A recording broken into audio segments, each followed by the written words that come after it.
అంటే మీలో మీకు సఖ్యత లేకపోవటం వల్లే, మనం అంత కలిసికట్టుగా ముందుకు వెళ్ళకపోవటం వల్లే ఇవి డిలే అవుతున్నాయని ప్రధాన ఆరోపణలు. అది ఇలాంటి ఆరోపణలన్నీ గూడా ఆధిపత్య కులాలకు చెందిన మీడియాలు కట్టుకథలు చెప్పేవి ఉంటాయి.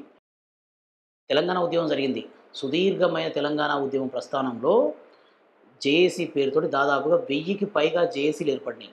ఎన్నో ఉద్యమ సంస్థలు అందరూ గూడా వాళ్ళ ప్లాట్‌ఫామ్ మీద ఉద్యమాన్ని తీవ్రతరం చేస్తేనే ఈరోజు మనకు తెలంగాణ సిద్ధించింది.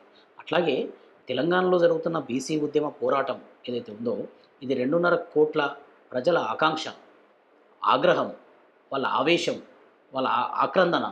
దీన్ని మనం ఉద్యమం జరిగే సమయంలో రకరకాల ప్లాట్‌ఫామ్‌లో రకరకాల సంఘాలుంటాయి. ఎన్నో సంఘాలున్నాయి.